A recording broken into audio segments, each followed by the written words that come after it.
Cheers, Rockets fans. Welcome to The Locker Line, an exclusive podcast from the home of the Rockets. Whoa! Sports Talk 790. Rockets! The Locker Line is proudly served to you by Carbox Clutch City Lager. It is good! Oh, yeah? Red Nation, get ready. Get ready. The Locker Line starts now. Welcome aboard.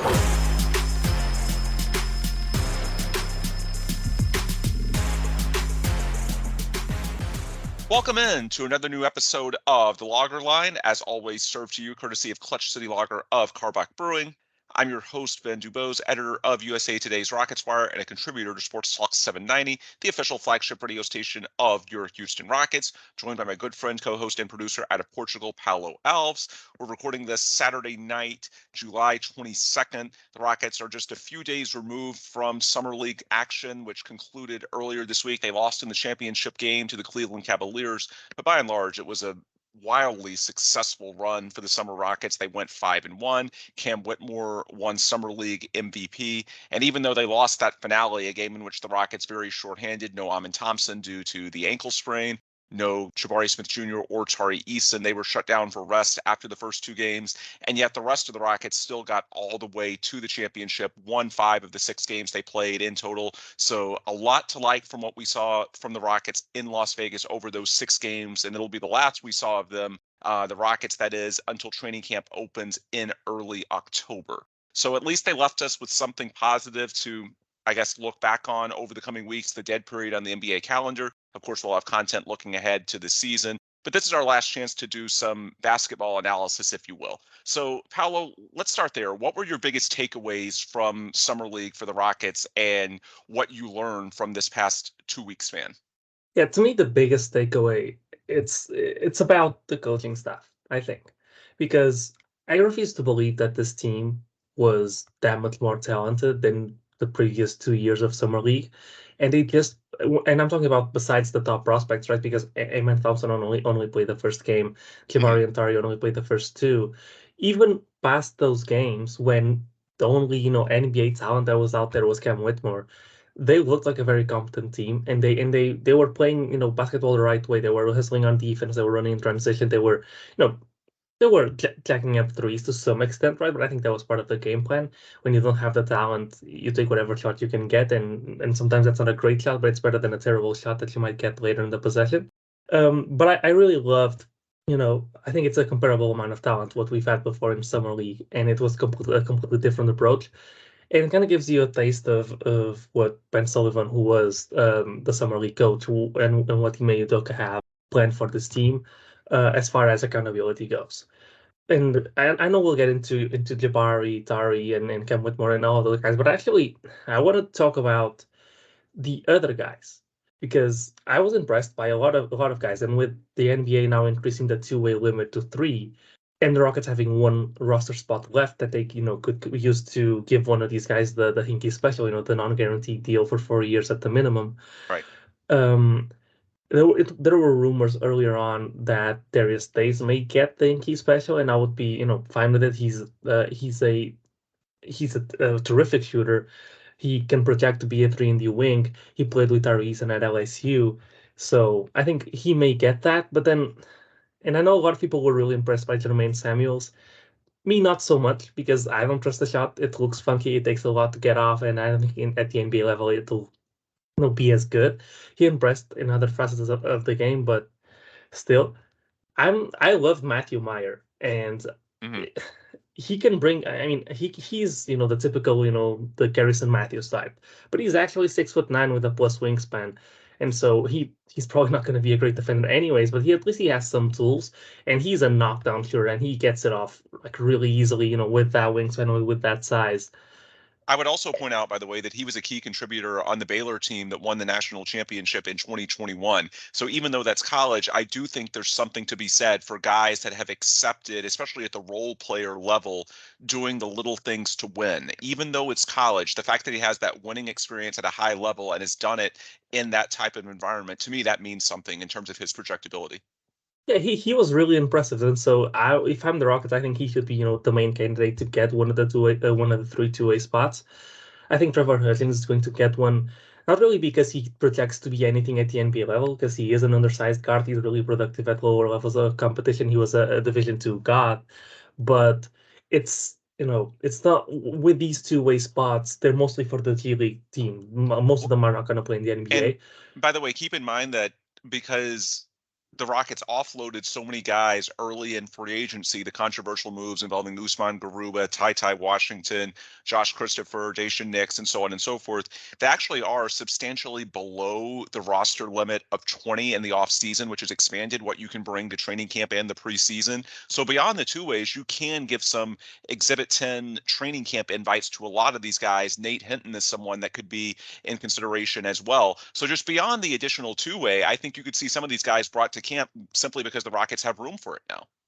Yeah, precisely. And as I was, just finishing off, I think Trevor Hurlings is really productive, right? And sometimes you use the two-way spots to lure some of the better guys to your G League team, even if they don't really project to be NBA guys down the line, because if they make the game easier for whatever role players you're cycling through the G League, and I think Trevor Hurlings is very much someone who does that as a lead ball handler. It's worth it to give him the two-way, just because that's basically the best contract you're going to get as a G League guy, just to keep him here, keep him making the Vipers successful, and keeping and helping keep that team as good at developing talent as it's been for the Rockets. So I'm guessing he gets one. If it were up to me, as I said, Matthew Meyer would get the other. And then I guess it's a toss-up between Jermaine Samuels and Nate Hinton. And I would actually go with Nate Hinton. He was really impressive on defense, running the break. His jump shot is also a little funky, but it's not nearly as funky as Jermaine Samuels was. And he is a U of H product, so Yep. he was like 3 years ago at this point, but still, he projects to be, if he ever made it in the NBA, to be a 3-and-D wing, and if you're basically giving him earlier on, I would have rather given one of the two-way spots to Jay Huff because we kind of need his archetype and we don't really have it on the roster. But knowing that he's not here, giving one to Trevor Hutchins to help the Vipers stay a good team, giving one to Matthew Meyer, who's more of a Garrison Matthews sharpshooter archetype, and then giving one to Nate Hinton, or even Jermaine Samuels, who are more of 3-and-D types. To me, it really makes sense as the allocation of those resources, and I think those guys will kill it in the T League, as the Vipers have done for a long time. And some of them have a chance of being something because, as you said, the Rockets moved a lot of the lower tier prospects, and so once you get past the core six, plus Dylan Brooks, plus Fred VanVleet, it is possible that with injuries, these guys could get some playing time. It's not like last season where, in order for Trevor Hudgens to get any run with the first team, you had to go through KPJ, Jalen, and then you had to go through Ty Washington and Dacian Nix, and only then would Mhm. Trevor Hudgens get play. I think this year will be different. So while these are not the main things to talk about with Summer League, I think they're worth referencing because these are names Yeah, that you might keep you might keep hearing as we go through the season. Yeah, absolutely.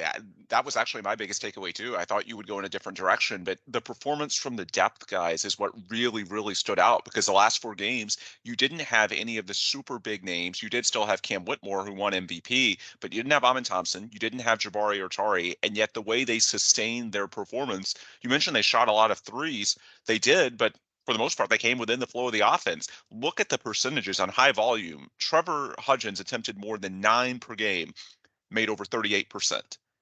Matthew Mayer, as you mentioned, nearly 6 threes per game at 43.5%. Nate Hinton and Jermaine Samuels at about 3 attempts per game on average from three, both at 35% or better. Darius Day is nearly 6 attempts per game, over 39%. Those are very efficient figures. And these are the types of things. They also did a good job, by the way, of not fouling. And to your point on the coaching staff, beyond just how organized they looked offensively in contrast to past years and past iterations of Rockets Summer League teams, I think you can tell a lot by how disciplined they were defensively. There was no panic. You look at Cam Whitmore, who, for all the explosion he showed offensively, one of the most amazing stats in 6 Summer League games, he averaged 1.3 fouls per game. That's stunning for a 19-year-old who clearly wanted to play the passing lanes and did with relative success, averaged 2.5 steals per game. We saw him getting a ton of runouts. Of course, he had the record-tying 8 steals in one of those games, I think the one against Golden State. But you look up and down the roster. Nate Hinton, 2.8 fouls per game. Jermaine Samuels, 1.8. These are mainstays. I guess the only guy that consistently played that got in a little bit of foul trouble, not that you can foul out in Summer League, but just in terms of projectability, would be Darius Days at 3.8. So in terms of how organized they were, it's not just that we're saying this based on the fact that they won these games. No, when you look into the numbers, clearly they got a good amount of healthy threes based on the percentages. Clearly, they did a good job of defending and were organized. You can see it's not just that the opponents missed shots. No, they did a good job of doing what almost no one does in Summer League, which is staying out of foul trouble. Teams and players know that since you can't really foul out, you can be super aggressive. A lot of these guys are trying too hard to make an impression, so they contest everything. And the Rockets under Ben Sullivan did not do that at all. And I think that's a big win for Ime Udoka. One of the questions, of course, with his assistant coaching staff, they're all so young. There's no one proven like a James Borrego. They went young. It's what he wanted to do. And even though Ime has such a strong track record from Boston, he was just in the lead job for one season. It was a great season, but one season nonetheless. So it is relatively inexperienced in the context of an NBA coach with just 1 year of previous head coaching experience, yet so far so good. They seem to have that group bought in, and that might be even more important than what you learn about the top prospects, because you expect them to be good, especially Jabari and Tari, guys that are year 2. To see the lesser tier, shouldn't say lesser, but let's call them the second tier, the non-elite prospects, to be as cohesive and organized as they were. Yeah, that speaks really well to the coaching, to the organization. And I think, to take it in a different direction than you did, I mentioned the controversial moves earlier with Garuba and Tai and Josh and Dacian Nix and all the offloading the Rockets did. While the process wasn't great, we can all agree on that. We've talked about that in past shows. We don't need to relitigate that. What I will say is that for Rafael Stone as GM, part of the process is projecting the future results. And if you are able to replace some of those young guys like Garuba, Josh, those guys would have been somewhere in between, I'd say like positions 11 through 15 on your roster. If you can fill those roles internally, you have roster spots now that you didn't in previous off seasons because, your logjam, your glut of prospects from previous first rounds and second rounds, now those are gone. KJ Martin to the Clippers as well, although you did get 2 second-round picks for him, so he brought in positive value. Look, if you can replace some of those guys internally with these summer league types, that takes away a little bit of the sting. Not going to say it makes it to where you should feel great about everything that happened on July 1st, day 2 of free agency, but I will say that for Rafael, part of the business, part of the process is projecting results. And if the guys they left don't turn out to be that great, and some of these guys from Summer League are able to step in and fill those opportunities, then to me, it's one of those things. It's not going to make you feel like those deals on July 1st were great, but it might make it feel a bit more tolerable in the grand scheme. Is that fair? Yeah, I think so. I think those moves sting because of the process, right? But Yeah. if we're being honest, in the grand scheme of things, if this team ends up being, what we hope that they can be, nobody's going to remember that. And if they aren't, likely people are not going to remember that in specific to point to as the reason why. So while Yeah, it's I not think, while it's not great, it's just, yeah. In my opinion, the people that were outraged to the extent of basically arguing that heads need to roll, they fall into one of two camps.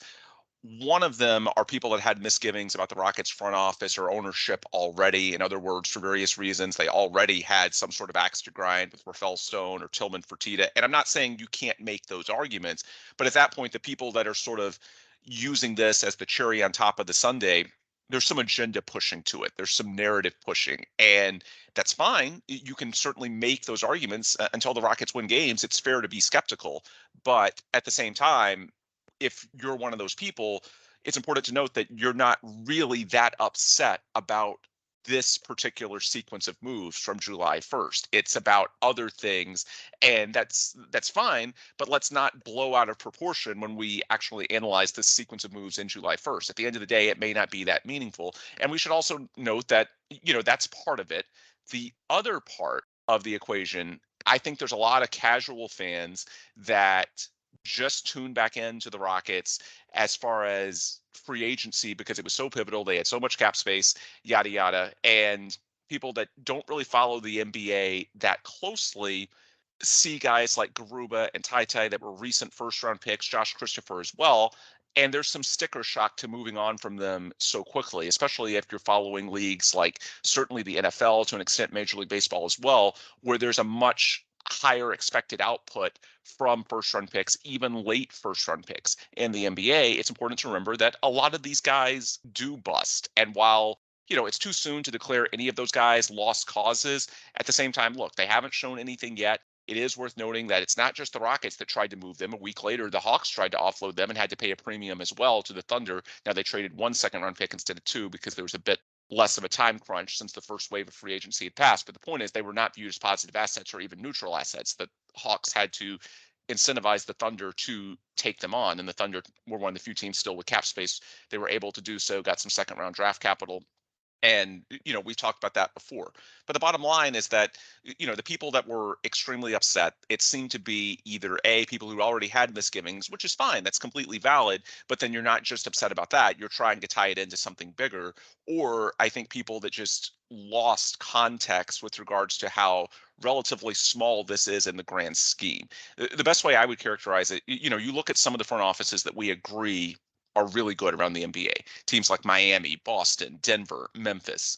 You would not bat an eye if they end up moving on from a pick they made in the mid to high 20s, because it happens, even to good teams.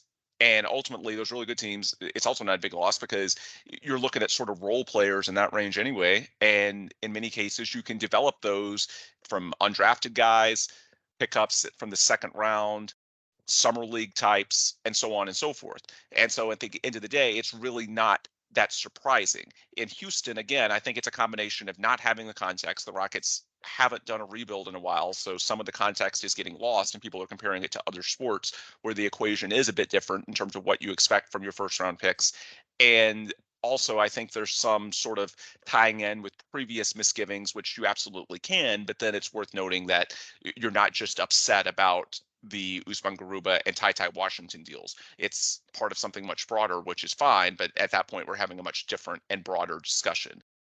So in terms of what that means as far as Summer League, look, if you can replace these guys internally, it's something that I think we can look back on in a few months, worst case, a few years, and there's still a lot to be determined. I mean, if Garuba or Tai go on to be really good players and you had them right under your nose and you didn't determine that, then yeah, it can absolutely be an even bigger black mark. But if nothing really happens with those guys and you can fill the roles internally in terms of promising young role players that you can sort of have as cheap internal replacements, guys that can go down to the Vipers and keep the system running there, and so on and so forth, then to me, there's a case. And after Summer League, I'm more optimistic that maybe this is the way it plays out, that ultimately it's something that a year from now we look back on as a minor annoyance and nothing that in the grand scheme is all that meaningful. Yeah, and I think to add on to that about the KJ as well, but Tai and Garuba situations is, listen, these guys were not going to get minutes here. So even if they pan out on other teams, you can't say that they would pan out if they stayed here. So it's really just, it's a crapshoot. But I did want to mention one other thing, because it's like now we are in the depths of the offseason. Nothing's going to happen for 3 months, and so people are going to keep talking about this among the other things because it's typical offseason talk. Right. But I actually really wanted to fight the notion that Rafael Stone's draft record is a product of making easy decisions and just taking the guy that falls. Listen, people say he gets lucky, right? He got lucky to get Cam Whitmore at 20, got lucky that Arlington fell 17, got lucky in the lottery to get Jalen Green or Jabari Smith, that they were the obvious picks, whatever. And Şengün fell to 16. I mean, yeah, but that one they give credit to him, like on that one, because it's straight. And I just want to say that I disagree so much, because you know what they say about luck. But my first argument is exactly that. It's people always say it's when preparation meets opportunity, right?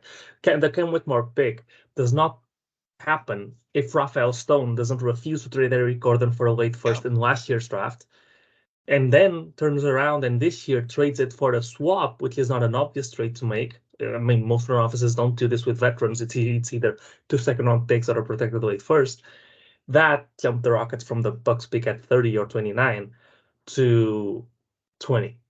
And we know the Pacers were trying to move up and couldn't. We know Daryl Morey recently revealed that he was trying to trade up and couldn't. So just because you have the assets doesn't mean that there's a team that will take them for whatever you want to get, right? Mm-hmm. So the Eric Gordon trade, we've talked about it in the past, skipped a step. So he kind of made his own luck in the sense that he was there at 20 because he made a trade to be there at 20 before anybody else could see that being at 20 could be better value than getting another first. Because I can tell you right now, it's not sources, but I can tell you right now, if you had picked 29 or whatever it was and picked 23, and you offered both to trade up to 20, I bet you the Pacers were trying to do the exact same thing, and so were the Sixers, and they couldn't do it. So it's that, and it's also, I really despise the argument of he just followed consensus and took who was falling. Because if the guy's falling, there's a reason for it. Cam Whitmore fell to 20 because, I'm not going to say 19 because it was kind of reasonable for him to fall until 10, even though people consider him a top 5 prospect. But from 10 to 9, the teams picking from 10 to 19th, that's 9 teams. The consensus was not to pick him.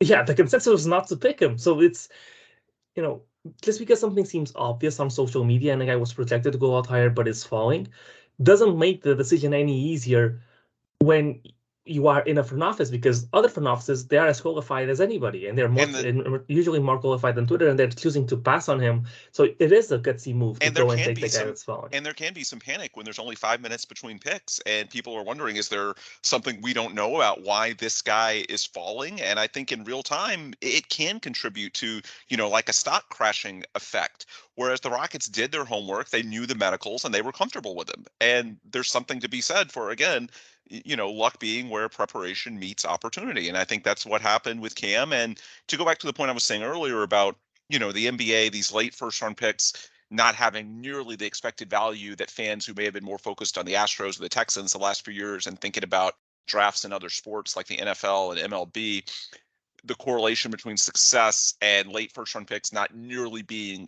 as strong.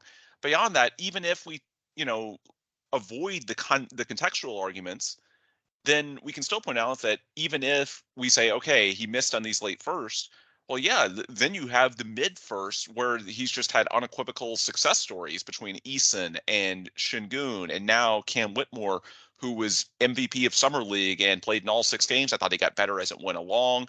I thought the explosion was there. Certainly, I love seeing on Twitter everyone call him medical issues because, boy, he did not look like he was limited at all from an athleticism standpoint. And yeah, in terms of the track record for Raphael Stone, even if he's missed on these late first, okay, well, he's swung and come through in a big way with these mid first guys that were falling for various reasons, and yet the Rockets stopped their slide, and in each case to this point, he's been rewarded. And while I don't think that makes him, all of a sudden have a great track record in the draft, it definitely offsets and then some, in my opinion, these misses that have come from the end of the first round and the second round outside of KJ and so on and so forth. And so what it means to me is that as long as at least some of the first round picks, particularly the high ones, that is between Jalen Green, Jabari Smith Jr., and Amin Thompson, as long as at least a couple of those guys are very good players, then ultimately I think we're going to look back on these draft classes from 2021 and 2023 and say that by and large, it was a good job. I mean, it's still to be determined. You still have to have, especially at the high end, some of those guys pan out, and that's a lengthy process. And it's one of those things, check back in a few years. But as long as 1 or 2 of those guys pan out, then ultimately it's going to be a success when we talk about these 3 drafts and phase 1 of the rebuild, in my opinion. And even then, right, even those top guys, people constantly say, hey, Jalen Green not so much because there was a debate between Mobley and Green, but people always say, oh, Jabari was the obvious pick at 3, or Amin Thompson was the obvious pick at 4. Like, I'm not saying that they're geniuses because they pick the guys that seem obvious to the outside, but I feel like people on social media, like, it's really easy to devalue moves because they seem obvious. Like, people often discount front offices that are obliged but they aren't obliged to do what we find obvious. They're like the perfect example of this is Charlotte this year with Brandon Miller, right? Like just because it was obvious to most people that Scoot Henderson was the second best prospect, it doesn't mean that the teams are going to take them. And so you still get points. You're not going to be called a genius, but you do get points for making the obvious decision if it is the correct one. Because Charlotte would be. I think Charlotte fans would be more than happy if the team made or compared to what they are now, if the team made what is considered the obvious decision. So you can't take the obvious decision for granted. So it's, as I said, you don't get to be called a genius for making what is the obvious pick in Jabari, for example, back in that draft. But you do get points for making it and not going out and drafting Jalen Suggs at 2. Just because close in the last week of the up to the draft, it was down to Mobley versus Green, doesn't mean that 2 weeks prior Jalen Suggs wasn't in the conversation, because there were reports that he was. And newsflash, you know where consensus comes from? From people who have sources who are telling them, hey, the team's picking between these two guys. So the consensus is coming from the teams, right? It's not. To me, it just doesn't make sense as an argument, because, well, obviously the team's going to take what is consensus at the top of the draft, because it's really clear cut based on sources that people have and reporters have what that year is going to be. So it's always going to look always going to look like the obvious pick, with the rare exception of what the Charlotte Hornets said this year, because teams are feeding this information to reporters, and reporters are obviously figuring it out with sources from multiple angles, and that's how they boil like the draft down to several tiers, because they know, teams picking in this range are telling me that they like this prospect and this prospect and this prospect, so these prospects are this tier. And if I cross that information with other teams and they say the same thing, then I'm placing a tier here. It's wildly information based. The consensus to the outside is based on what teams are thinking and what teams are putting out there, which is why Jabari Smith was the consensus number 1 overall pick, and now when he wasn't taken like number one overall, this was more like a tier thing, because up until that point, if you go and look back at ESPN and all of the guys that have sources, they were all having Jabari number 1, and then Orlando shocked the world. So it's just a little pet peeve of mine when people say that drafting the obvious guy, or what seemed like the obvious guy, you don't get credit for it, when, well, what seems like the obvious guy often seems like the obvious guy because teams put that information out there, if that makes sense. Yeah, absolutely. Well, to close the loop on Summer League, I want to apologize to Ben Sullivan and the staff. When we last recorded, it was exactly 2 weeks ago. It was the night after the Rockets opener, and I was actually pessimistic about what they would do moving forward, because we knew Amin Thompson was out with the ankle sprain for the remainder of Summer League. And we knew that Jabari and Tari weren't going to play that much longer. And so I mentioned not knowing and having a ton of confidence in how it would look without Amin as your point guard. Trevor Hudgens stepped up, and then especially without Jabari and Tari. And yet Ben Sullivan coached his ass off over those 2 weeks, and they absolutely did hold up. So we didn't have an episode in between because I've actually been on vacation. I'm back now, getting back to it. And, first and foremost, I just want to say, man, I underestimated those Summer Rockets. They had something special. And you hit the nail on the head with regards to the coaching staff. It just looked night and day different compared to Rick Higgins and some of the stuff from past years that was installed with the coaches under the Stephen Silas administration. I think it's another reason to have confidence in Ime Udoka and his vision for the Rockets. And, we talked about the depth already, and some of it's the talent, some of it's how they're organized. That was the biggest thing, is that the roster wasn't as top heavy as we thought. These guys in the 3 through 8 range in terms of the rotation, or I guess it'd be like 5 through 10 if we look back to the opener when everyone was fully healthy, were able to step up and accept bigger roles. But beyond that, also Cam Whitmore, the MVP, we touched on him briefly earlier, but I was just struck by how much more composed he seemed as Summer League moved along. Think back to that opening game. We talked about it against Portland. He was so nervous. And even in that game, he seemed to settle in by the second half. And I'm not going to say there was never any just sort of jacking threes out of rhythm of the offense for the remainder of summer league. But for the most part, he was a far more composed player playing within the flow of the offense. And that to me was the biggest takeaway, is that, the athleticism was always there from Cam, but he seemed to harness it much more productively as summer league went along. And to me, it ties in almost perfectly with what we were saying about the rest of the supporting cast, which is that ultimately the coaching staff got through. And I think that's as responsible as anything for Cam Whitmore. I mean, the coaching staff got through to everyone, and Cam Whitmore's the MVP simply because he has the most athletic gifts, right? Yeah, I think that makes a lot of sense. I think he impressed me on both ends of the floor. He's a 19-year-old. He's not going to be the most consistent performer, right? He's going to take tough shots. He's the problem with him, or what supposedly is the problem with him, is his playmaking and him being somewhat selfish. But they managed to, keep that in check, and he looked really, really promising. I didn't see any of the any of the issues with whatever medicals or whatever it was going on.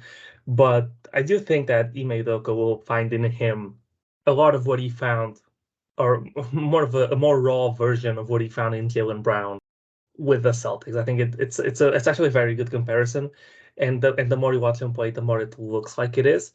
And I wonder if there's any chance that he plays over. It's going to be tough because I'm supposing that they're going to err on the side of caution and maybe send him to the G League. But I wonder if he impressed enough that he is earned or will earn in training camp minutes in rotation from day one. Because if you ask me to predict right now, I would say that Jason Tate gets the fourth forward minutes behind Jabari Tari and Dylan Brooks. But I wonder if he's done enough. But I mean, we haven't talked about the biggest star in summer league, the guy that would have easily won MVP if he had played the 5 games, which is the Jabari Smith Jr. I mean, Absolutely. a lot of people were talking about going into summer league, right? We just need to see Jabari play good basketball at any level at this point, right? Because he was one of the worst players in the NBA last season, and we can try to shape the narrative and say that he was good towards the end. Well, he was good for a week and a half towards the end, but he was so good and was making so many shots at that point that he could combine that week and a half with the rest of the season, and it still looked average, right? But the truth was he got hot for like a week and a half, and that was it. So even though it's just summer league, a lot was riding on summer league for Jabari, at least from a public perception standpoint. I mean, and he knocked it out of the park. We saw stuff that I didn't think I mean, he took those expectations and he just scaled it up like 3 levels. We saw handles. We saw his instincts defending the rim. We saw how nimble he was and how in control he was with his movements on offense. We saw him draw a shit ton of fouls, which is not real. I mean, at Auburn. He did draw a lot of fouls on jump shots, and when he tried to drive, he tried to drive so little that when he did, usually it was with a big advantage, so he would get fouled a little bit. But he was actually drawing fouls this time, and to me, one of the biggest takeaways, and kind of transitioning into one of the other things we want to talk about, which is the discussion of him as a small ball 5. I really like the game against the Pistons. The mismatch that he was for not only Wiseman, who is a typical 5, but Jalen Duren, who was supposed to be a switch 5 as well. He was a complete mismatch. He was blowing by guys in ISO, coming off the screens, whatever it was. He even cutting as well. His passing was impressive as well. I think from the perspective of this guy as a small ball 5, usually when we're talking about defensive players, which Jabari is protected to be, people think that the big advantage of a small ball 5 is the fact that on defense you're going to be able to switch, and Jabari is 6'11", right? He has the size to play the 5, but people usually make the big deal out of the defense, out of being able to switch, which usually typical 5s can do. To me, that is important, right? But if we think back, and I hate to bring up this example, but if we think back to Christian Wood, like the whole appeal of playing him at the 5 was that he was such a mismatch offensively to most NBA centers that you could somewhat live with his defense if it got to a decent enough level, which it never did. And if he was unselfish, which I think Jabari is. I think we saw from Jabari some of the things that made Christian Wood as a 5 so tantalizing. The ability to spread the floor, the ability to take guys off the dribble. Jabari is not going to be an isolation scorer like off the dribble against wings. But if you put him at the 5 and he's facing Mason Plumlee or someone like that, or the James Wiseman if he's still in the league by then, and that is a mismatch, you don't need to be as good defensively as a Bam Adebayo to justify being a small ball 5. Because Bam is even smaller than Jabari. And this will sound like I'm kind of taking a little bit away from Jabari defensively. No, I'm not. Like there's still very much a big appeal to him as a small ball 5 because of the defense. That's a huge appeal. But I'm just saying that we saw things that make it an appeal offensively as well. I just think it's really exciting to look forward to. I hope that Ime Udoka taps into that a little bit. It's going to be tough because I'm predicting 30 minutes a game or 28 minutes a game to Şengün, which leaves, 18 minutes a game left, and you do have Jack Landale, who I assume will play. So I don't know how much Jabari can play. It's not really worth it to play him, 5 minutes a game as a small ball 5 because it's not nearly enough of a sample size for you to get any information from it. But it is enough time to kind of throw him off his rhythm, because playing against physical 5s is not exactly the same as playing against what in most NBA teams right now is a small ball 4 that's going to space the floor, at least defensively. Well, it could be picking the matchups. I agree that consistently playing 5 minutes per game isn't going to tell you much, but what you could do is potentially play Landale in matchups where you need more size, more physicality, and then pick the matchups where Jabari is your backup 5 and give him a longer runway and let him play for, 15, 18 minutes a game, whatever it may be. I'm sure there's some copium to this, but look, maybe there's a blessing in disguise to not getting Brook Lopez in that regard. We've talked in the past about how it basically forces them to let Alperen Şengün be the guy and see what you have there in the middle. You're not going to do the timeshare, and it does open up the window a bit more in terms of what you can do with the rest of those minutes at center as well, and that includes potentially evaluating Jabari Smith Jr. there.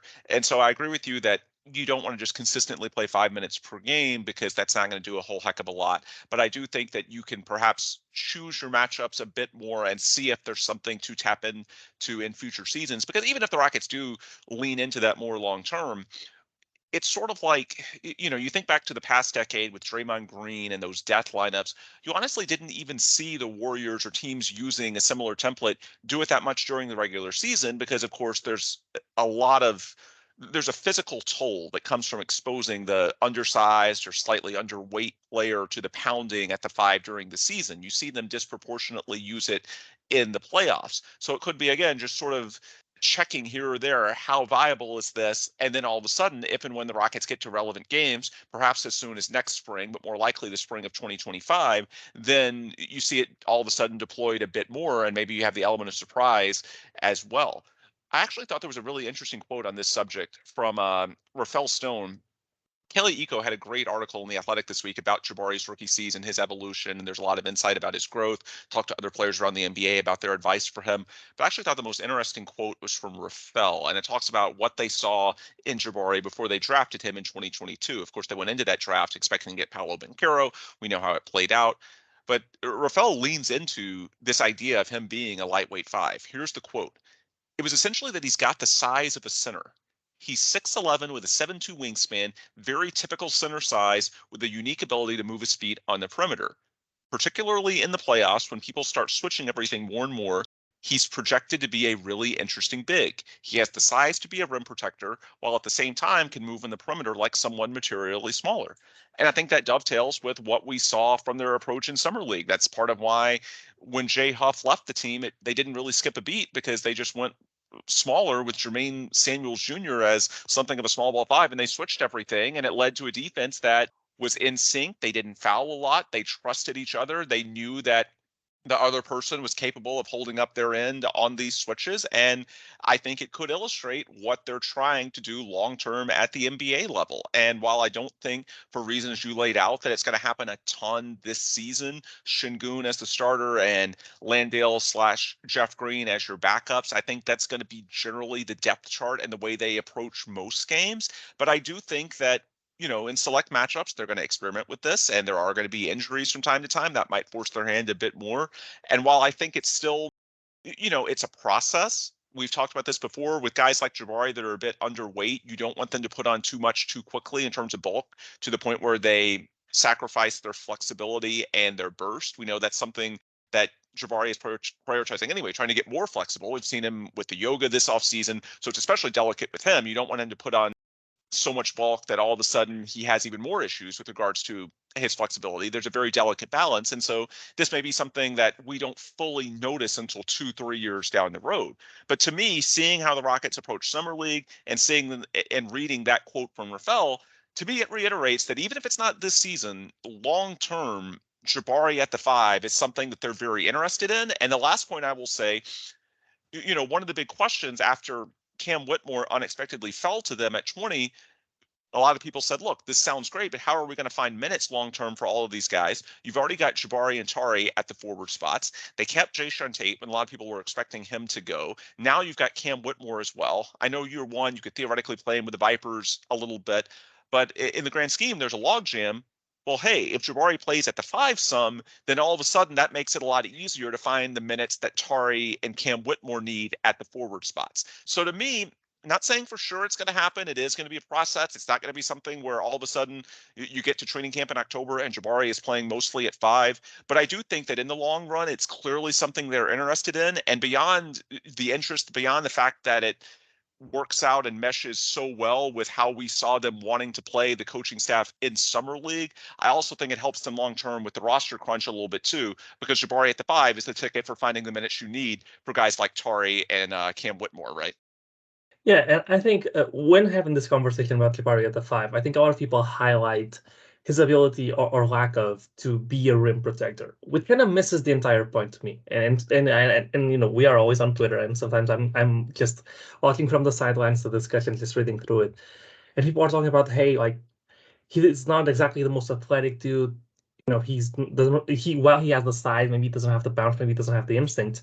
Actually, I think that misses the point completely.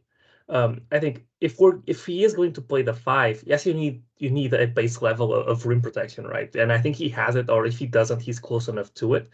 He had that in. As I talk about this, I keep reminding myself of that play, the play that forced his opportunity to hit the game winner, which is a lob that he presses the ball handler in transition and recovers all the way back to the dunker spot to block it. Very similar to a play Giannis had in the NBA Finals against the Suns when they won with, I think it was Chris Paul and Aiden. That, to me, that's kind of missing the point. To me, the big thing is you lean into the strengths of having a small ball 5. So to me, the biggest part is not whether he becomes a good enough rim protector. To me, the biggest point is, does he reach his potential as a switch defender? Because at times last season we saw him get blown by, we saw him be overzealous, and as the season as cold as ended and expectations have cooled down, I actually think that some of it is because we were playing, not only was the scheme awful, but we were playing with not great defenders around them, right? And I think if you are a small ball 5, but you do have Tyrese and Fred VanVleet and Dylan Brooks next to you, you don't need to be.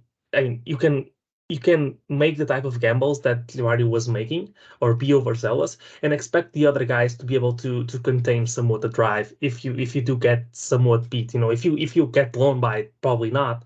But if you're just giving up a small advantage, if the defenders are good around you, it's not going to get capitalized upon nearly as much as it would otherwise. And so I actually think he'll look better even switching with a better team around him. But to me, that is the biggest part about him being able to play the 5 or not. It's not really if he can be, a rim protecting center. No, it's if you're playing small ball 5, it's usually in stretches, and you're doing it for the high end scenarios of what small ball can bring you, which is the switching on defense. It's not the rim protection. Rim protection is important more on a high volume thing. If you're in the regular season, I would maybe put it like this: rim protection is a little bit of a floor raiser, while being good switching as a 5 is more of a ceiling raiser because of how that translates to the play.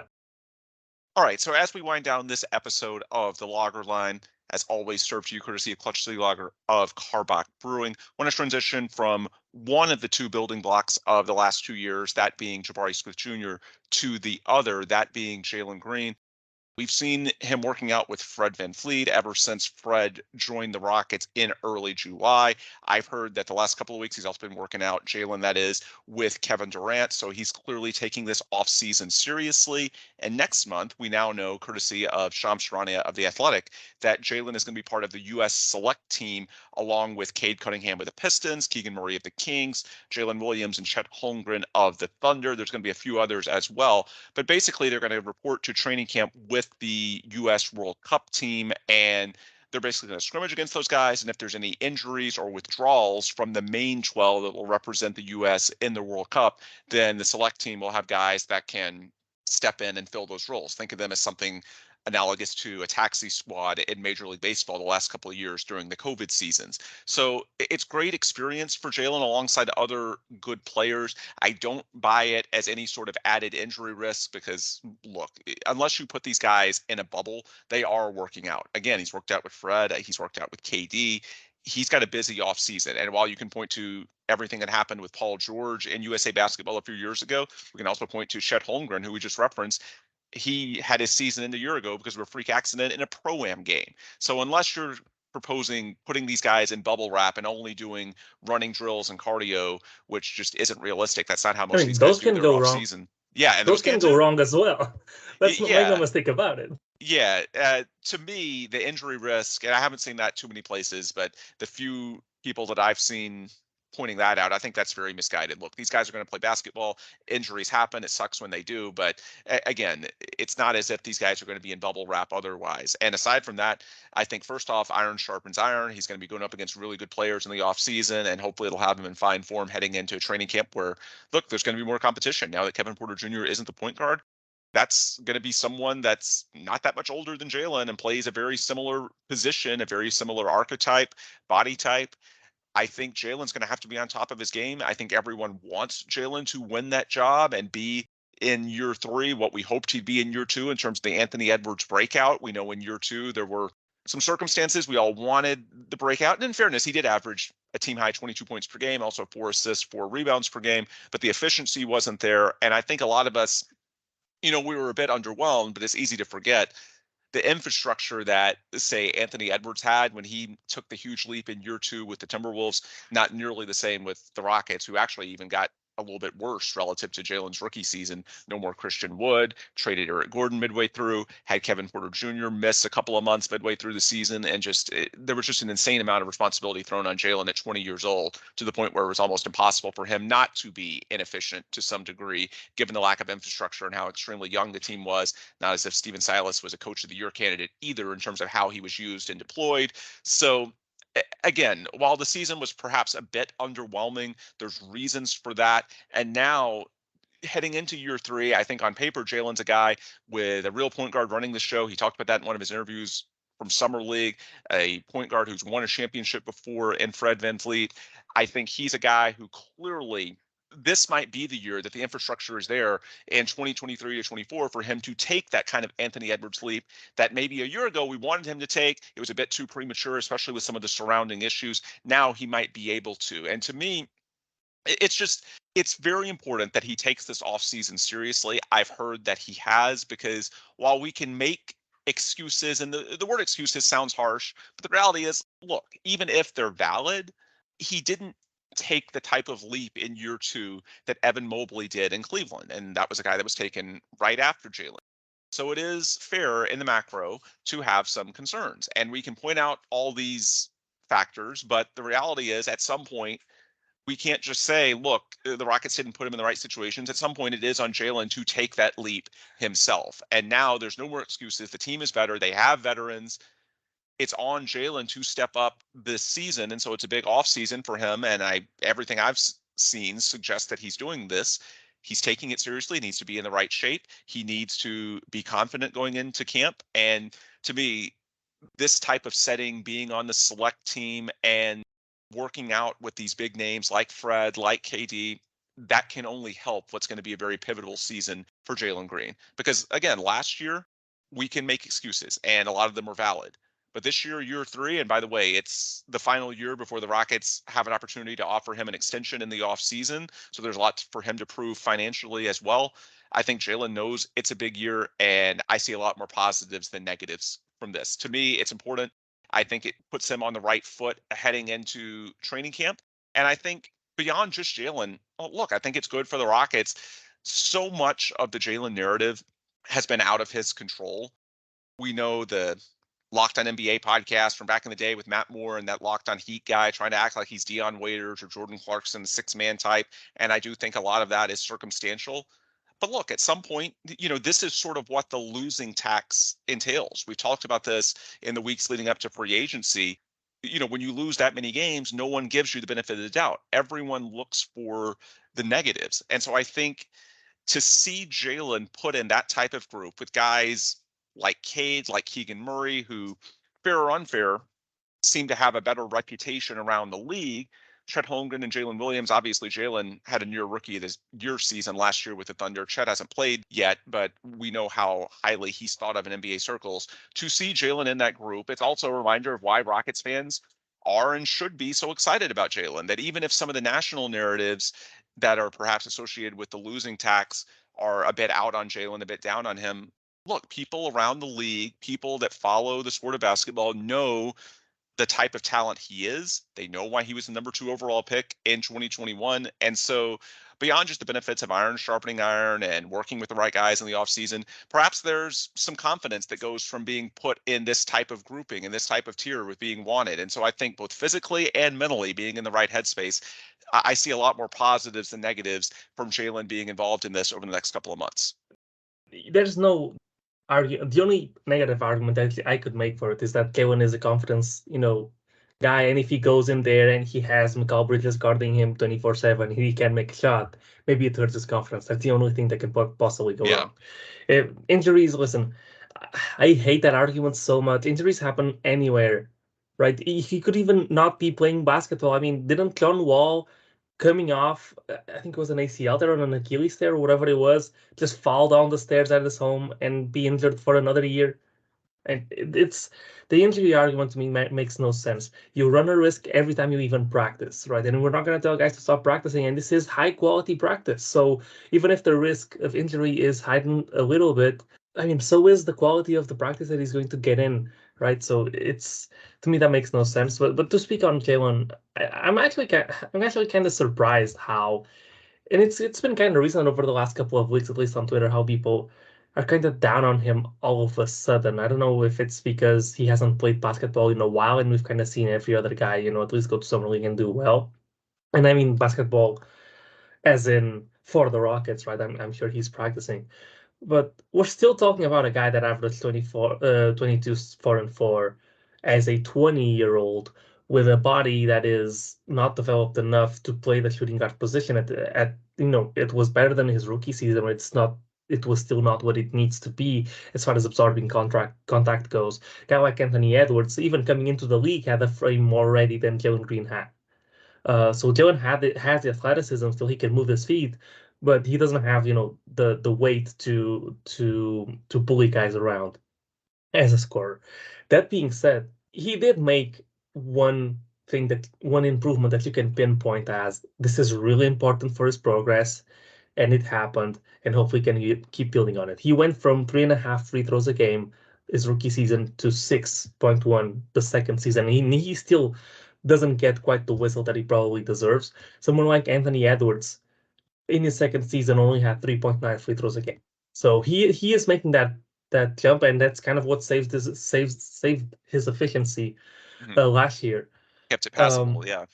Yeah, and so I think I'm not going to say he had a good season. I don't think he did. He was underwhelming. A lot of people expected him to pick right back up from where he left off post All-Star break or from the middle of January forwards last season, where he was averaging the 20 points per game, but he was being more efficient. I think 55 or 56% efficiency true shooting percentage. He didn't do that, right? But to me, the biggest issue was his effort on defense and him kind of quitting in numerous games. And Agree. there are. I think some of that reflects on the coaching staff, by the way.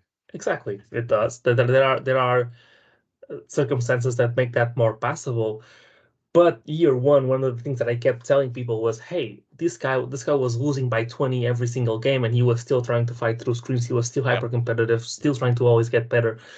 It felt like that wore off in the second season, and it was from very early on, because I don't know how many people will remember this, but there was a clip of Jalen Green before the season even started where he was already talking about it, like, hey, like kind of tempering expectations, like we might not make the playoffs or whatever, but stick with us, we'll be good eventually. Yeah. If a guy is going into the season already with that mentality, he already knows what he's coming in for. And I can blame a player, but at the same time, I can't blame a player for, the coaching staff's terrible, the system's terrible, the team's terrible, the front office, they might not want to lose, but they're absolutely fine with doing it. It's tough to go out there as a shooting guard and put the amount of effort in that is necessary. And I think it would have been a major plus if he did, but him not doing so, while it's a knock, to me, it's not a massive knock. Now, like for most of this team going into next season, it's step up or step aside time, right?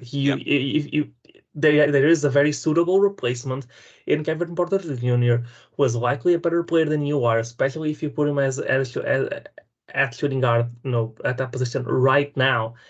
What are you going to do to hold on to your spot and be featured like the star we all think Jalen can become? I think he has, the structure. He has Fred VanVleet true point guard. He will be able to play off of Alperen Şengün. Hopefully, he'll have suitable spacing. We don't know yet how it will work with Jabari and Tarian, or what their shots will look like when it comes to the actual NBA season. But defensively, he's going to have plus defenders around him at every position except for center. So if there are problems with perimeter defense, he will stick out like a sore thumb.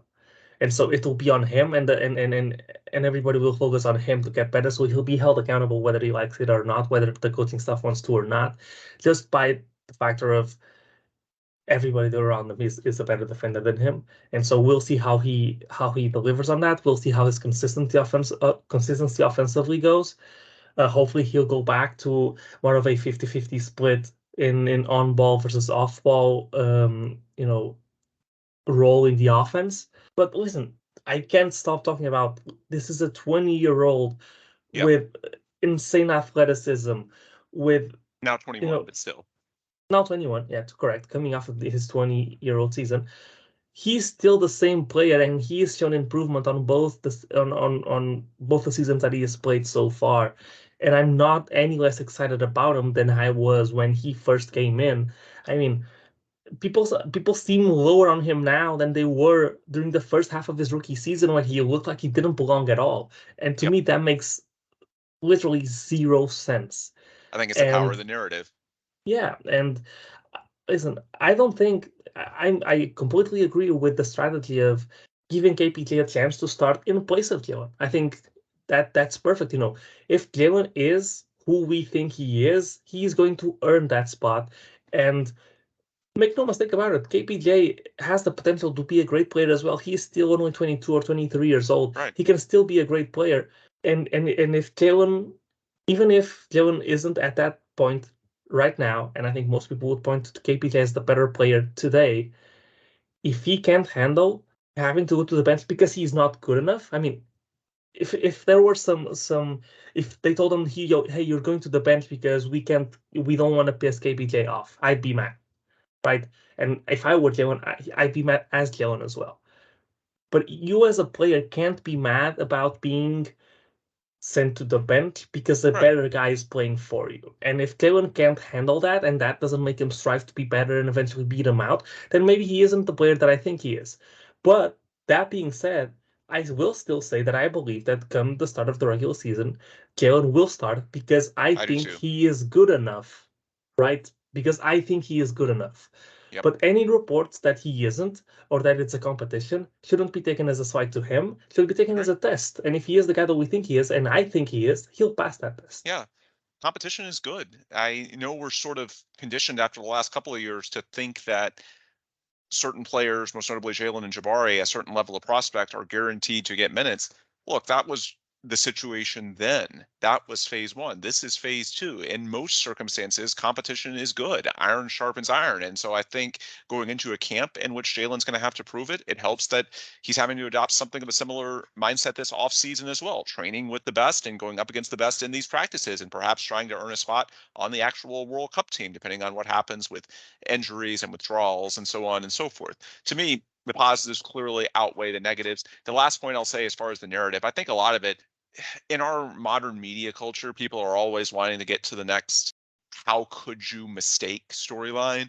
And with Evan Mobley having such a strong year two for a Cleveland team that went to the playoffs and him being the guy that was picked right after Jalen, there's a very easy narrative to sell that, oh, did the Rockets screw up? And nobody wants to make that argument with Cade Cunningham and the Pistons, who went one simply because Cade was hurt. And so it feels a little bit like cherry picking there, that you're being unfair to Cade and the Pistons. With Jalen, because he's been out there, it's easier to sort of milk that storyline. Oh, did the Rockets make a mistake? Should they have gone with Evan Mobley, who's contributing?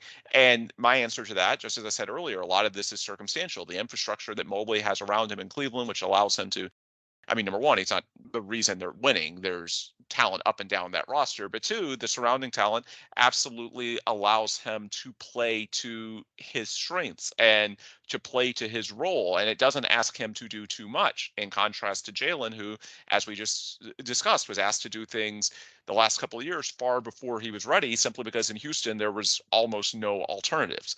Well, next year, all that goes away. Next year, the supporting cast is there. The infrastructure should be right, or at least much, much more right than the last couple of years. And so with that, there's pressure, but there's also an opportunity that comes with that. And so the way I think Jalen should look at it, and I think from everything I've heard, the way he is looking at it, this gives him the type of opportunity that he did not have the last couple of years. And the process of taking advantage of it starts now.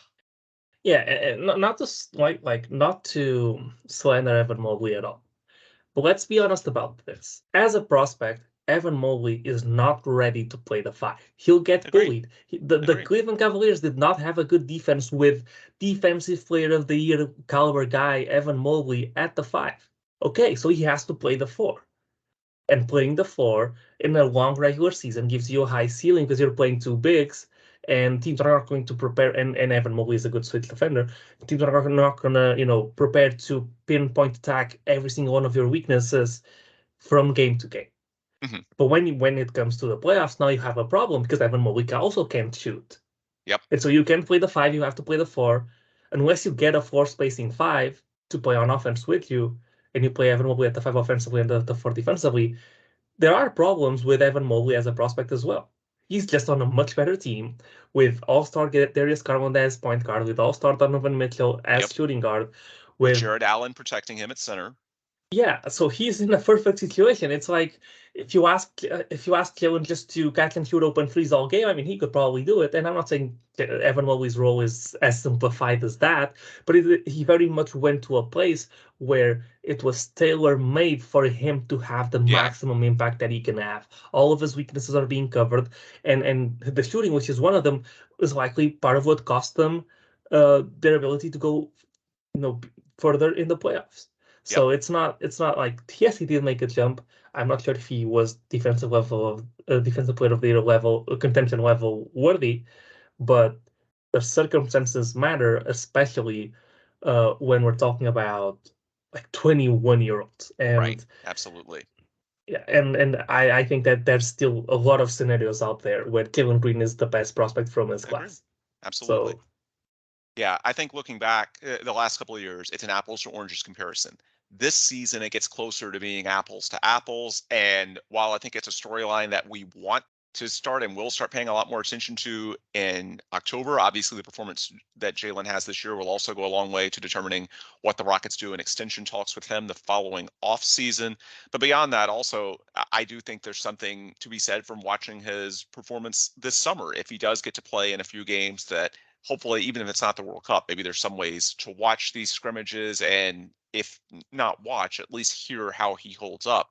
Because again, with the select team and with the Rockets, the excuses that we've thrown out, a lot of which are valid, those aren't going to be there. It is going to be closer to an apples to apples. There's pressure with that. I think Jalen knows that, but there's opportunity as well. And so I think that's the way to sort of look at what's going to be a very important year for Jalen Green. And while it officially starts in October, unofficially, the process of getting ready for an NBA season for all of these guys, it starts now. You've got to get your body, your mind right. And I think that's what Jalen is trying to do with this select team. And I think by and large, it's going to be much more helpful than harmful. Anyway, with that, we will bring this episode to a close.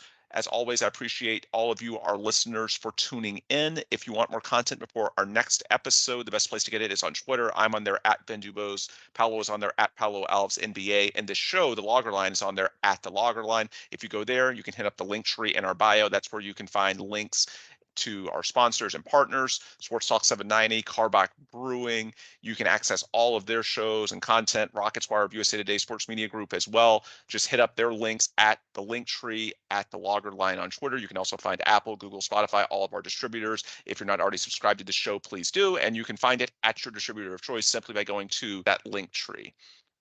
With that, we will bring this episode to a close. I know we're entering the dead period of the offseason, but as mentioned earlier, we are not going to go away. We are a 12 months a year podcast, so we will be doing some shows. We will have the schedule coming out in a couple of weeks, but beyond that, we've also got some interviews lined up, some special feature ideas that we're working on. So there is a lot to look forward to in terms of what's going to happen the next few weeks, even though it's going to be relatively quiet other than World Cup preparation. Maybe we'll hear some stuff on the Jalen Green front, as I was just referring to. I know it's going to be otherwise quiet for the Rockets with the summer league concluded, but we will still be with you. We will still be talking about this basketball team as they gear up for what's going to be the most fun season in a while, the first season in 4 years in which they actually enter trying to win and with realistic expectations of not being terrible, of actually having some relevancy, with a new head coach in Ime Udoka leading the way that everyone is excited about. So while we are at a period in which you're not going to see the Rockets on the basketball floor, no one's going to be wearing a Rockets jersey for quite some time on a court, at least that we're aware of, there is still going to be plenty to talk about as we get you guys ready for what should be a very fun 2023 to 24 NBA season here in Houston.